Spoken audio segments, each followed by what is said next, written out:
Bienvenue sur Parole d'expert, le podcast dédié au monde des affaires. Dans ce podcast, nous allons à la rencontre de penseurs et acteurs clés du monde entrepreneurial. Que votre objectif soit de développer, transmettre ou revitaliser votre entreprise, ce podcast est votre allié. Alors prêt à découvrir les secrets des meilleurs? Restez avec nous, c'est parti!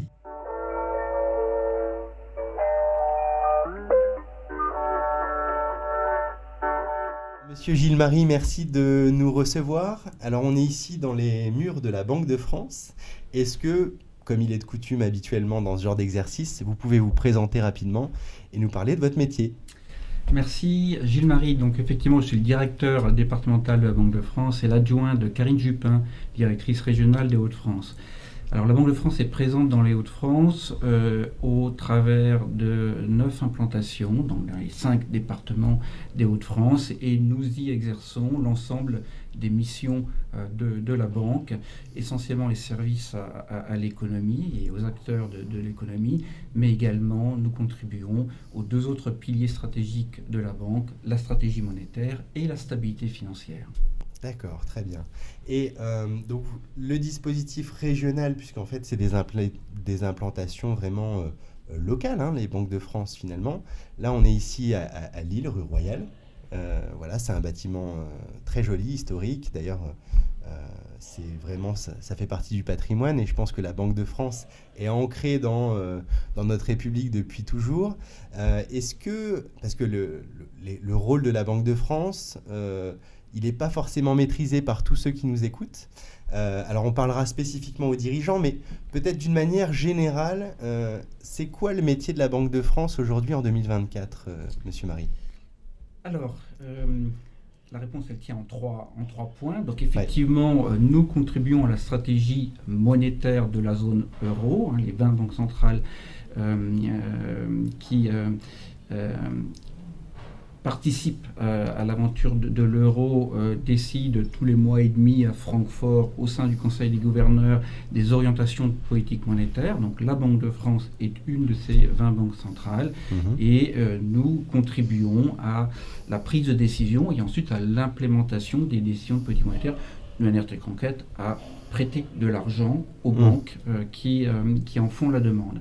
Premier point. Deuxième point, la stabilité financière, donc au travers de l'autorité de contrôle prudentiel et de résolution, nous surveillons la qualité du système bancaire français. Nous prenons un certain nombre de décisions en termes de réglementation et de mesures pour renforcer la sécurité du système bancaire et financier français et d'une certaine manière pour protéger les usagers du système bancaire et financier.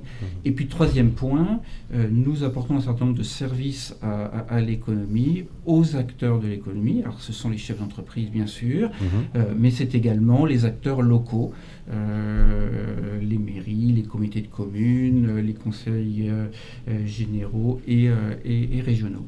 D'accord. Alors je vais faire le parallèle au travers de ces 3 piliers qui sont très clairs dans les métiers de la Banque de France.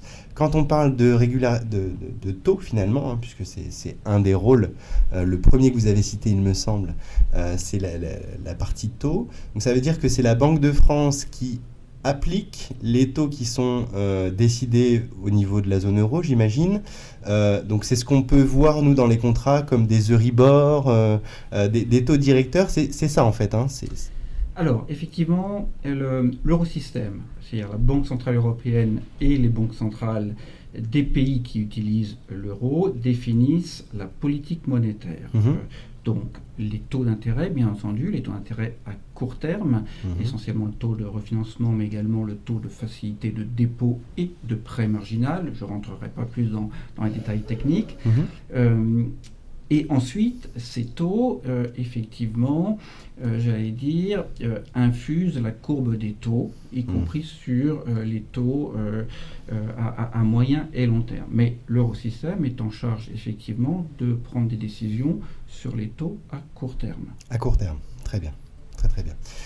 Donc ça, c'est le premier pilier, donc crucial dans le fonctionnement de l'économie, puisque ça va c'est la variable d'ajustement qui va créer du volume ou peut-être, en tout cas, gérer la courbe des taux. Sur le deuxième métier, donc ACPR, c'est la solidité. Là, pour le coup, c'est vous qui êtes en charge du contrôle des établissements bancaires pour être sûr que les dépôts des particuliers, mais aussi des entreprises, soient sécurisés de la meilleure manière qui soit. Alors, je sais que les lois sont encore extra-nationales, mais vous êtes en charge, vous, du contrôle. Donc, très concrètement, au sein des banques, vous allez vérifier. Alors, tout à fait, avec une précision, comme pour la stratégie monétaire, c'est une mission qui aujourd'hui est exercée à l'échelle européenne. Donc, nous avons des collègues à Paris, nous avons des collègues qui sont à Francfort, et les banques sont supervisées par des équipes, soit localisées à Francfort, soit localisées à Paris. Effectivement, l'objectif est double. C'est d'une part d'assurer la solidité du système bancaire et financier, en France comme dans les différents pays de la zone euro. C'est aussi de protéger le consommateur bancaire avec des réglementations qui sont appropriées. D'accord, très bien. Et le troisième pilier, c'est même ce qui nous intéressera le plus, enfin ce qui intéressera le plus nos auditeurs, c'est ce lien que vous avez souhaité, que vous entretenez avec les usagers. Et alors nous, notre public, c'est plutôt les chefs d'entreprise, comme vous le savez. La Banque de France est de plus en plus proche, c'est un sentiment que je vous partage, le souhait d'être de plus en plus proche des dirigeants, j'ai ce sentiment-là. Dans quel but peut-être et comment vous y prenez ? Alors, d'abord, c'est plus qu'un sentiment, c'est une réalité. Ouais, nous sommes effectivement, donc ça fonctionne déjà.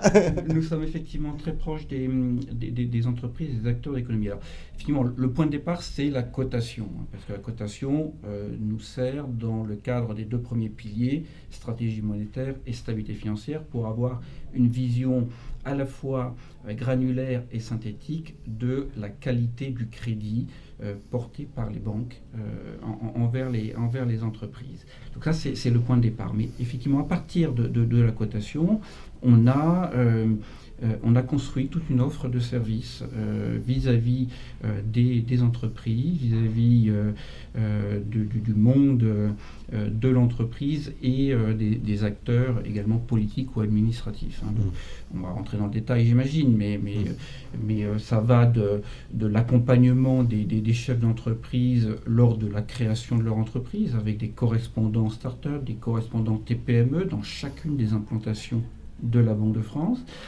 Ça passe par effectivement la cotation qui permet à un chef d'entreprise à un moment donné d'avoir une vision indépendante, neutre, et également une explication de cette cotation, donc de la part d'un analyste de la Banque de France.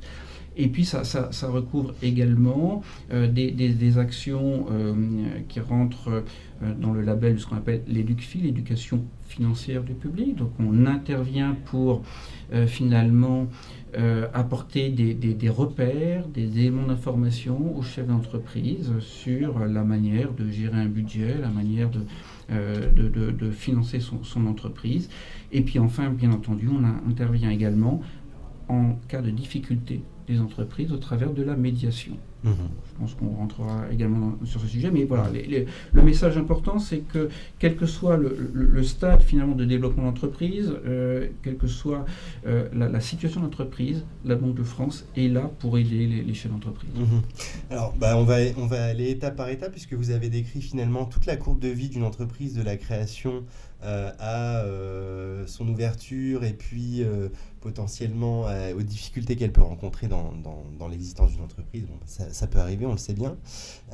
Mais déjà, la cotation en elle-même, qu'est-ce qu'elle représente ? Qu'est-ce qu'elle mesure ? Enfin, peut-être, voilà, parlez-nous juste de la cotation, et puis je rebondirai peut-être sur les nouveautés à ce sujet. On pourrait parler de la cotation pendant des heures, mais je vais essayer d'être assez rapide. La cotation, elle mesure de manière synthétique pour une entreprise sa capacité à honorer ses échéances dans, admettons, les 3 ans qui viennent. Donc, on peut représenter les choses de manière inverse, c'est-à-dire que ça représente finalement un risque de défaut dans les 3 ans qui viennent. Alors, pour construire cet indicateur, on prend en compte un certain nombre d'éléments, des éléments financiers, des éléments extra-financiers. La cotation Banque de France, c'est une cotation à dire d'expert. Ce n'est pas une cotation qui sort d'un système ou d'un algorithme. On a bien entendu une aide avec un outil qui nous propose des cotations, mais il y a nécessairement l'avis d'un analyste financier qui apporte un regard à valeur ajoutée. Et ce regard, il est basé sur l'exploitation des comptes de l'entreprise, mais également sur l'analyse de son prévisionnel, sur l'analyse de son environnement, quel est son marché, quels sont ses concurrents, quelle est sa position concurrentielle, quel est le degré de soutien de ses actionnaires également en termes financiers. Si on revient sur les aspects purement comptables, on va analyser la qualité du crédit sur 4 axes. La liquidité, la rentabilité, la structure financière et l'autonomie financière, c'est-à-dire le rapport des sources de financement entre les actionnaires et les financeurs externes. Alors, je ne peux pas m'empêcher de poser la question dans le contexte actuel. Crise économique, enfin, on met plein de mots là-dessus. Est-ce que suite à l'événement Covid, à des événements qui sont indépendante de la volonté des dirigeants et des chefs d'entreprise, est-ce qu'il y a eu une dégradation des cotations Banque de France généralisée ou ça c'est une vue de l'esprit et c'est finalement pas si vrai? Alors, je ne saurais pas vous dire exactement en termes globaux. Localement, on n'a pas vu de dégradation effectivement marquée ou significative. Alors aussi, comme je l'ai dit, parce qu'on prend toujours en compte la vision qui ressort du bilan à date donnée, mais également on intègre un certain nombre d'éléments liés à l'environnement ou liés à des éléments prévisionnels. Donc, ce qui permet également de nuancer des difficultés qui peuvent apparaître à un moment donné dans la vie d'une entreprise, alors liées au Covid ou liées à n'importe quel événement. On a eu en région Hauts-de-France des événements climatiques qui ont impacté fortement certains secteurs d'activité. Donc effectivement, on a été aussi regarder pour les entreprises qui à un moment donné étaient confrontées à des entreprises, quels étaient les éléments plus prévisionnels pour voir à 3 ans quel était l'impact de ces événements sur leur capacité à honorer leurs échéances de remboursement. Entendu. Alors moi j'aime bien résumer un peu les propos, mais si nos auditeurs devaient retenir quelque chose, la cotation Banque de France n'est pas un scoring d'ordinateur. Il y a un recul humain, il y a une prise en compte d'éléments extra-financiers. Donc ça, c'est quand même bon à dire, parce que je pense que ce n'est pas forcément très clair pour tous. D'autre part, la prise en compte de l'environnement et du contexte économique est regardée avec intelligence, puisque vous venez de nous décrire une situation économique globalement dégradée, si on devait le résumer comme ça, avec des cotations qui ne sont pas si impactées que ça finalement, parce qu'il y a la prise en compte de ce qui pourrait arriver dans l'avenir, avec des prévisionnels, avec des choses comme ça. Donc il y a une intelligence aussi par rapport à cette cotation. Donc, je trouve que c'est intéressant de le préciser. Donc toujours sur la cotation, on ne va pas passer tout le podcast à parler de la cotation, mais néanmoins il y a quand même des nouveautés. J'ai cru comprendre que le seuil à partir duquel les sociétés avaient une cotation, donc la fameuse lettre suivie d'un chiffre qui représente à la fois la taille de l'entreprise et son potentiel risque de défaut à 3 ans, comme vous l'avez décrit tout à l'heure. Voilà, les entreprises mesurées ne sont plus tout à fait les mêmes. Est-ce que vous pouvez nous en parler ? Alors tout à fait, le seuil de chiffre d'affaires qui déclenche effectivement la cotation va être relevé pour l'exercice 2025 et au-delà. Donc on va s'intéresser aux entreprises dont le chiffre d'affaires dépasse 1 250 000 euros. Cette évolution, elle ne fait que finalement compenser l'inflation qui est intervenue depuis une vingtaine d'années, pendant lesquelles on n'avait pas relevé le seuil de cotation. Donc on ne fait que compenser et prendre one shot l'inflation qui est intervenue. On a regardé également, puisque la cotation sert, comme je l'ai dit, au pilier de stratégie monétaire, c'est-à-dire à mesurer la qualité des créances bancaires qui sont nanties au profit de la Banque de France dans le cadre du refinancement, on a regardé naturellement quel serait l'impact de ce rehaussement du seuil de cotation sur le gisement de collatéral que les banques peuvent apporter à la Banque de France. Et cet impact est marginal, 0,5 ou 0,7%, donc sans impact sur la capacité des banques françaises à se refinancer auprès de la Banque de France. Et ça, c'est important de le dire. Donc, oui, parce que si on changeait le sous-jacent et que du coup les banques devaient avoir beaucoup plus de fonds propres pour pouvoir continuer à faire leur métier, ce serait effectivement compliqué. Donc là, 0,7%, effectivement... Alors beaucoup plus de fonds propres, beaucoup plus d'autres actifs mobilisables que sont des titres de très très bonne qualité. Oui. Puisque une banque, quand elle vient emprunt auprès... d'État ou voilà, des choses... Ok, très bien. Donc ce rehaussement, il est lié à l'augmentation, enfin à l'inflation. Donc finalement... on est flat par rapport à ce qu'on mesurait, alors je ne sais pas depuis quand. Une vingtaine d'années. Oui, d'accord. Donc effectivement, c'est significatif. Mais finalement, si on regarde une entreprise qui va faire un chiffre d'affaires du coup d'1,1 million, donc juste en dessous du seuil, à la clôture 31/12/2024, finalement, elle va être en non significatif, j'imagine. Et qu'est-ce que ça peut changer pour elle? Parce que ça peut être une crainte pour les dirigeants d'entreprise. S'ils avaient une bonne cotation, ils étaient, je sais pas moi, H4, et d'un coup, ils tombent non significatifs. Alors, cette entreprise, elle ne va plus être cotée sur la base de son bilan. Ça ne veut pas dire qu'elle ne sera plus cotée du tout, puisqu'elle va conserver une cotation. Alors, une cotation soit péjorative s'il y a des éléments effectivement péjoratifs, mais c'est quand même assez marginal, soit une cotation neutre qui dit qu'il n'y a pas d'éléments péjoratifs. Donc de toute façon, le banquier de cette entreprise aura quand même une information de la part de la Banque de France. Elle ne sera plus basée effectivement sur l'analyse détaillée du bilan, du compte de résultat, du prévisionnel. Bon, oui, alors après, la cotation Banque de France et la cotation de la banque commerciale, si on peut l'appeler ainsi, elles sont différentes et ça n'empêchera pas un banquier d'avoir un avis, un regard sur les entreprises qui ne seraient plus cotées par la Banque de France. Tout à fait. Alors, et là, on va plutôt basculer sur... Alors, c'est quand même lié à la notation, hein, mais c'est plus dans la relation. On a une nouvelle plateforme dédiée aux dirigeants. Dans quel but et comment on l'utilise finalement, cette plateforme? Alors, cette plateforme a eu pour objectif de faciliter la relation des chefs d'entreprise avec la Banque de France, pour pouvoir rentrer en contact plus facilement, pour pouvoir avoir les informations qui l'intéressent, notamment la cotation de manière directe, de manière également à pouvoir solliciter le diagnostic OPAL. Le diagnostic OPAL est une offre de service à destination des entreprises gratuite qui permet à chaque entreprise d'avoir un diagnostic personnalisé basé sur l'analyse de ses comptes. Ça permet également à une entreprise de se comparer par rapport à son secteur.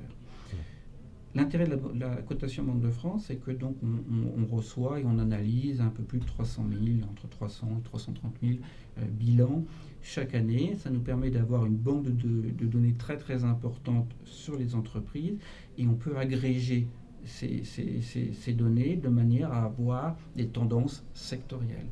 Au travers du diagnostic OPAL, on est capable de comparer une entreprise par rapport à son secteur. Évidemment, les données sont anonymisées pour le secteur, mais néanmoins, ça permet à un chef d'entreprise de se comparer, de voir quels sont finalement ses avantages par rapport à son secteur, quels sont ses points d'attention en termes de financement, en termes de rentabilité. Alors moi, je vais témoigner pour le coup en tant qu'utilisateur, puisqu'on accompagne des dirigeants de PME. Donc en me connectant sur l'espace dirigeant de la Banque de France, alors je crois que j'ai utilisé les codes Amélie du dirigeant. Enfin, j'ai dû m'y prendre comme ça, parce que France Connect, il n'avait pas, donc on a utilisé Amélie, bon peu importe. Aujourd'hui, tout ça, c'est bien maîtrisé par la plupart des gens. Donc on a glissé le bilan qu'on venait d'obtenir dans l'espace documentaire finalement. Et puis on a obtenu quelques jours après une cotation. Alors c'est vrai que c'est précieux d'obtenir le rapport OPAL, parce que nous, si vous voulez, c'est un benchmark comme ça au niveau national et local. C'est quelque chose de précieux. On sait quel niveau de rentabilité on peut constater dans un secteur donné, secteur d'activité j'entends. On peut aussi regarder est-ce qu'on est une entreprise significative dans le secteur géographique sur cette activité aussi. Donc, voilà, moi j'ai plutôt une approche assez positive sur cette initiative de la Banque de France, sans compter qu'on a tout de suite le nom de l'interlocuteur dédié au dossier chez vous. Il faut absolument que cette entreprise ait le réflexe de nous contacter. Alors, dans le cadre de la cotation, et on est toujours à disposition d'un chef d'entreprise pour le recevoir, non seulement pour obtenir effectivement des éléments d'information qui vont nous permettre de rendre la cotation encore plus pertinente, mais également pour expliquer cette cotation. Et puis le diagnostic Opale est un outil assez formidable pour une entreprise. Encore une fois, c'est un outil qui est gratuit. C'est une démarche qui est complètement confidentielle naturellement, qui n'a pas de lien avec la cotation de manière directe. Voilà, donc il faut vraiment promouvoir ce service vis-à-vis des chefs d'entreprise. On est là pour ça. C'est pour ça que j'insiste beaucoup sur le service Opale, parce que c'est vrai que c'est assez précieux. Enfin, pour nous, les financiers qui savons faire aussi bon usage de ces éléments financiers, c'est assez précieux. Alors, je vais suivre le fil que vous m'avez transmis tout à l'heure, une sorte de fil d'Ariane, parce que vous avez aussi évoqué la médiation. Et ça, c'est un rôle de la Banque de France qui est assez méconnu, il me semble. En tout cas, moi, que j'ai découvert assez récemment. La médiation, chez vous, parce qu'il y a des services de médiation, même dans les banques commerciales, en quoi ça consiste et à quel moment on fait appel à vos services pour ça ? Alors, le service de la médiation est offert par la Banque de France dans chacune de ses implantations. Donc, on a un médiateur départemental du crédit, qui est le directeur de la Banque de France dans chacun des départements de France. On a effectivement signé un accord de place avec les banquiers qui régit les modalités dans lesquelles on peut intervenir au titre de la médiation du crédit. Il s'agit donc quand une entreprise rencontre une difficulté de financement. Cette difficulté, ça peut être une difficulté à obtenir un financement. Ça peut être une réduction, voire une coupure d'une ligne de crédit court terme par une banque, une réduction d'une ligne d'affacturage également.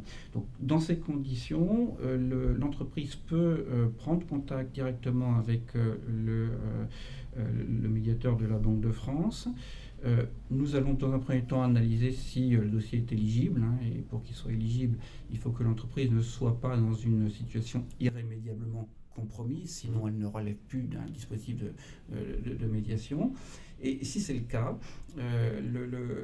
donc la Banque de France va réunir les partenaires financiers de l'entreprise, le chef d'entreprise, et sur la base d'un certain nombre d'éléments d'information, les documents comptables, un prévisionnel, va analyser les solutions possibles et tenter de trouver un accord à l'amiable entre le chef d'entreprise et ses partenaires financiers. C'est ça l'objectif. Okay. Donc c'est une démarche amiable et c'est une démarche confidentielle vis-à-vis effectivement des autres acteurs.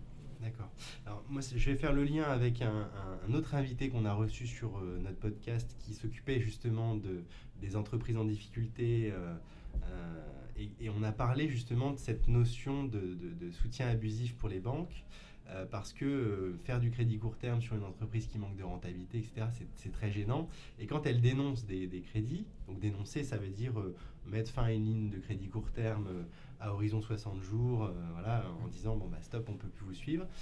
Est-ce que ça permet à la banque de ne plus être dans cette zone grise du soutien abusif et là, pour le coup, pouvoir continuer finalement à accompagner l'entreprise de manière claire et transparente? C'est bien ça l'objectif?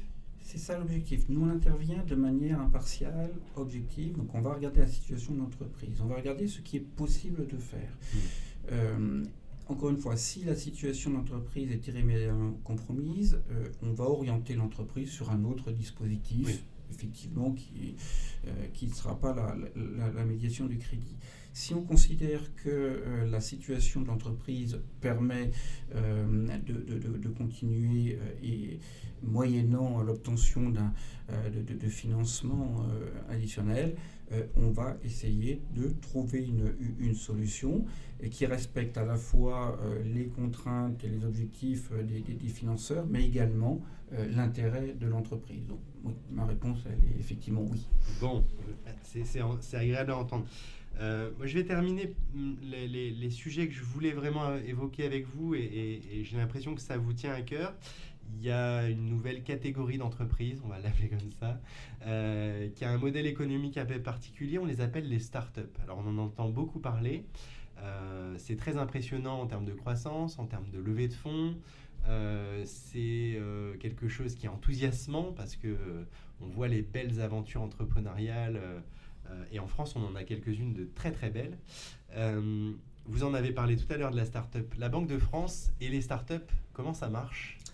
Alors nous avons nommé dans chacune de nos succursales un correspondant start-up, donc qui non seulement a été formé pour conseiller, orienter les startups, mais également pour comprendre, parce qu'effectivement le modèle d'affaires d'une startup est assez différent de celui d'une entreprise plus établie.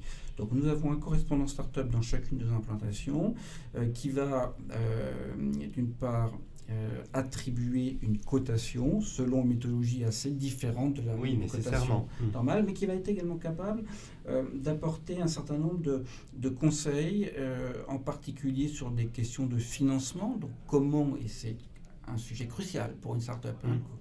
Oui, parce que dans les premières années, c'est comme ça qu'elle fonctionne. Voilà, donc quel type de fonds lever, quels sont les organismes qui peuvent intervenir, et le cas échéant, mettre en relation ce chef d'entreprise, ce start-upper, avec les partenaires qui peuvent l'aider à un moment donné. D'accord. Donc ça veut dire que les pouvoirs publics ont estimé certainement qu'il y avait un enjeu à accompagner ces entreprises qui pouvaient être l'avenir aussi de notre pays, et ils veulent mettre les moyens en face pour pouvoir leur permettre d'éclore dans les meilleures conditions. Donc, en tout cas, c'est un axe fort pour la Banque de France, pour la stratégie de la Banque de France, D'accord. d'être au service, à l'écoute de tous les chefs d'entreprise, quel que soit leur stade de développement, quelle que soit leur taille, et les startups comme d'autres entreprises. Merci beaucoup, Monsieur Marie. Est-ce qu'il y a des éléments que vous voudriez transmettre à notre auditoire pour finir avec la Banque de France cette interview avec quelque chose de... Moi, j'aime bien finir avec une note très positive. C'est toujours agréable. On a bien compris que vous vouliez être en contact. Et voilà, s'il y a des choses à rajouter, n'hésitez pas. C'est ce message de la transparence. Nous sommes au service des entreprises, nous sommes disponibles et que les entreprises n'hésitent pas à venir frapper à notre porte, à venir consulter le portail dirigeant ou prendre contact directement avec un analyste de la Banque de France. Très bien. Encore merci pour votre interview. À très vite. Merci beaucoup.